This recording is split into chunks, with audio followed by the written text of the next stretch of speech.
It was complete domination from the first minute to the last, as Klopp's Premier League farewell tour commenced with the 4-1 demolition of Poch's Chelsea. There were times when Chelsea did look like they'd be able to cause the Reds a problem, but what exactly allowed Klopp's tactical superiority? Chelsea opted for a 4-4-2 pressing structure that could flex into a 4-4-1-1 if Gallagher was deeper, with Sterling often narrow, ready to apply pressure on a centre-back if needed. However, Liverpool navigated this quite easily, as Gomez at left-back could easily tuck in to be the third man against a pressing two. But the reality is, for the most part, Gomez never had to do this. This is because the Chelsea defensive phase was much more passive, and they rarely looked to apply consistent pressure, with almost double Liverpool's passes per defensive action. This was a huge problem for Pochettino, as they were passive in defense and had a high line. The most effective defensive shapes tend either to not have much pressing, but sit deep to minimize the space in behind, or have a high line and plenty of pressing. By not pressing and having a high line, they gave the centre-backs more than enough time and space to pick out a runner, and Núñez's powerful runs from deep consistently caused the Blues problems, especially against Thiago Silva's aging legs.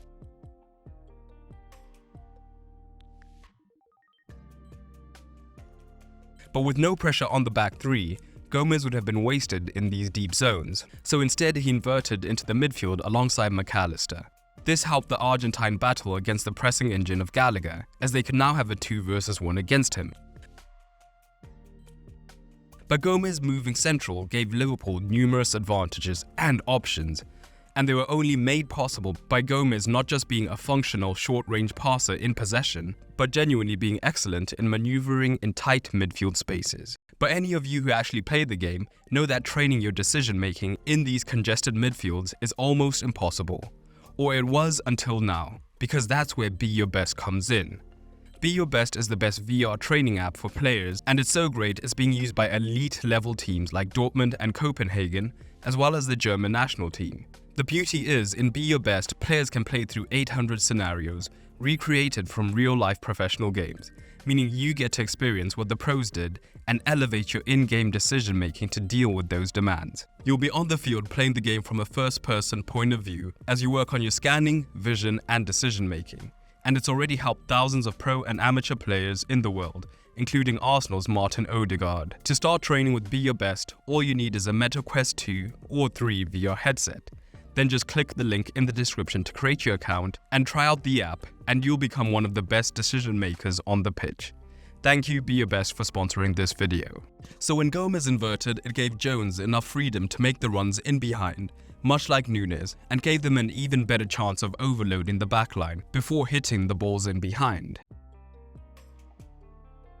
But Chelsea tried to safeguard the centre against this overload, and we saw Madueke adopting a narrow defensive stance. This adjustment left spaces on the flanks, which Liverpool capitalised on, especially on their left side. Jones's freer positioning meant that he would often drift into the left-back zone and allow Luis Diaz to receive in plenty of room down the flanks, and have a running start at his right-back and look to drive into the box to create danger. And in fact, he and Jones had a good partnership, as Diaz would look to find his midfielder when he wasn't driving at his fullback. But where Diaz was holding the width on the left, with Gomez inside, Bradley would bomb forward on the right, allowing Jota to move into the central zones where he is much more comfortable. This put Chilwell into extremely uncomfortable positions, particularly as Sterling tended to stay much higher, ready to press a centre-back or lead the counter-attack. This meant that Chilwell was consistently 2 versus 1 down, and with men in the half space, it could lead to Bradley receiving in plenty of room down the outside. And he made the most of these possession phases where he got room on the flanks, with 2 assists and a goal, in addition to a game-high 4 key passes.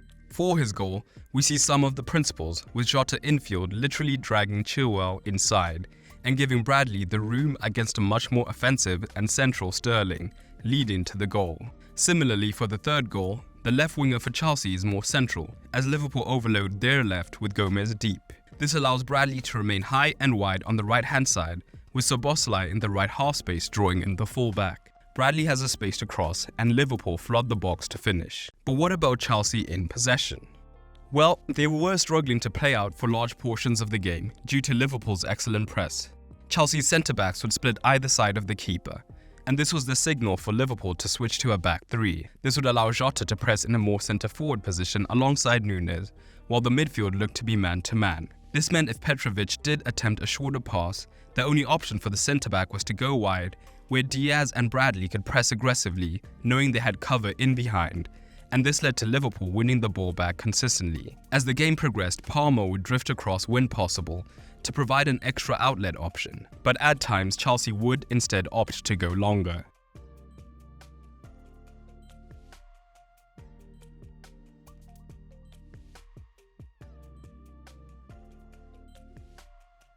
But in regular open play, particularly in the first half, Chelsea did have some successes. They would often have a midfield four, but not always in a box, with more of a diamond shape. At the same time, Jota was still often pressing quite central, with Szoboszlai backing that press. The Chelsea midfield would often draw one of the midfielders higher, leaving a 3 versus 2 in the second lines, and if the Liverpool press was not executed perfectly, a midfielder could get in behind.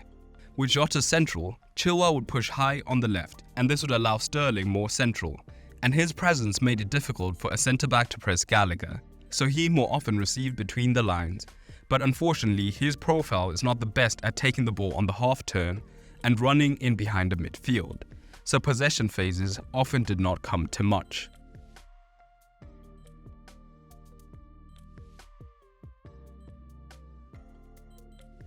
And in fact, when the deepest Chelsea pivot was tied up well, the Blues found it difficult to progress through the centre, and this led to a decent number of turnovers when they did try to play through the centre. In fact, Jota's opener came from these situations.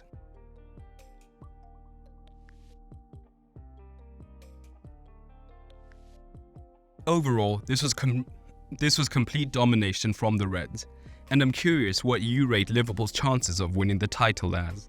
For the manager tactical score, Klopp earns a 9, perfectly executing a solid press while creating plenty on the offense.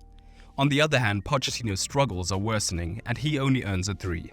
But drop your ratings down below. Don't forget to check out Be Your Best through the link below, and if you enjoyed this video, check out this one, assessing how unconventional players like Trent Alexander-Arnold are changing the game.